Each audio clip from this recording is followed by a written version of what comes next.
Hey, how are ya? My name is Thomas, and welcome to my channel, Are We NPC? We're coming back on the air after an interruption due to technical problems. For those of you like me, who love Deep Rock Galactic and everything it stands for, I covered a game trailer in the past, looking at the future of Ghost Ship Publishing, a game called Dark Swarm. The video did pretty well for a new content creator, and somehow gained the attention of one of the developers of the game's concept. His name is Jonas, and he wrote a very sweet and thoughtful comment on my coverage of the game. Personally, I never expected something like this so early in my channel's creation, but man did it make me feel awesome. You can tell by the way Jonas talks that he's incredibly excited and appreciative for the chance to make this game a reality and for the community following it. So, I've fully committed to covering Dark Swarm during its development. I, like Jonas, feel deeply attached to this game's success because of the people involved. Recently, Ghost Ship had a stream where they talked to Jonas and Hanz directly. During this live stream, Ghost Ship loosely compared the game to Helldivers and the Aliens universe. Jonas goes on in the interview not only to mock the screen shake, which they promised to tweak. Thank And you. one word, don't worry, guys. We'll tweak the screen shake. So there's a lot of comments already. Okay, maybe we'll make a slider, stuff. Okay. But also the path forward and what to expect in regards to the game's development length. In my opinion, after playing and following games in early access, in beta, and watching a ton of devlogs covering games in development, I want people to keep in mind that what we've seen presented on Dark Swarm as of now is mostly going to change.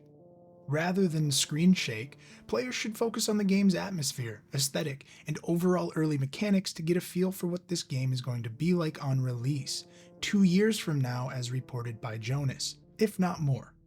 In this live stream, Jonas also describes that before this game was greenlit by Ghost Ship, this was merely a passion project he was working on in his spare time while working and raising a family. Something that causes me exhaustion just talking about, so kudos to you, my man. Furthermore, Jonas has been developing games for over 20 years, previously working with the developers at Ghost Ship in the past. Everything mentioned in this livestream gives me incredible hope for the components needed to make this game a success. Check out the full 10-minute video if you're interested in seeing it for yourself, the link will be in the description. But earlier this month, Dark Swarm released its first Milestone completion post on Steam covering Milestone 0. In this, they discuss forming their company and core team building the game called Bitfire, and how they've moved to a bigger office space for production. Additionally, they show off their Chair Swarm system, which was a product of a team member not having access to the game's assets when first hired. I don't know about you, but adding a mode in Dark Swarm where instead of a dark and scary corridor, players are set in a highly illuminated office space where chairs can attack you while blending into the environment sounds pretty hilarious. But maybe I'll just have to develop that myself. Anyway, Bitfire also reiterates the involvement of co-op, and in the discussions have elaborated on their experimentation on if split screen will include auto separation when far apart, or if a fixed camera will be used. Bitfire explains that it can be a bit confusing when playing split screen with 4 players, but also stated that a custom solution may be possible.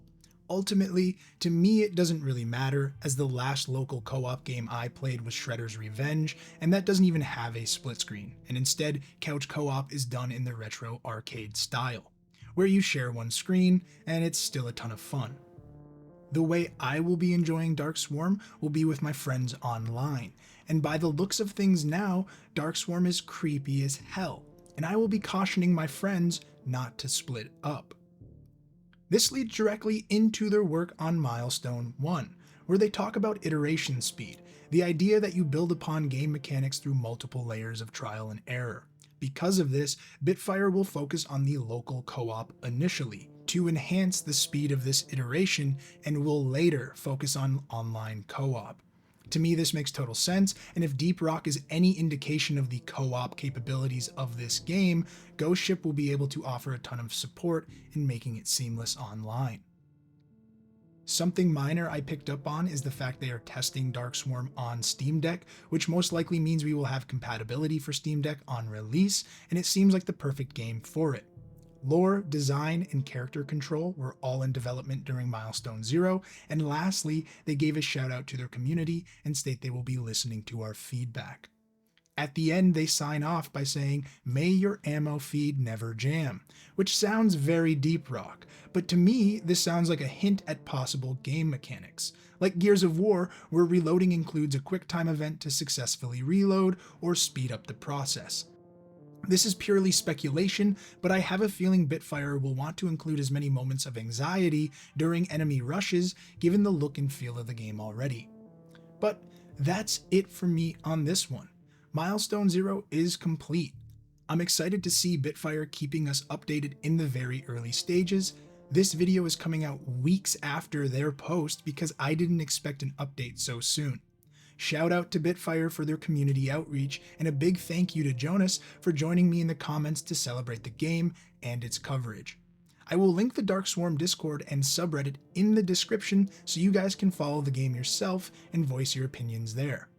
Jonas and his team are busy keeping us updated on anything from blood animations and explosions to the more nuanced game development choices they're making for performance. With that said, thank you so much for watching, and I'll catch you in the next one. Peace.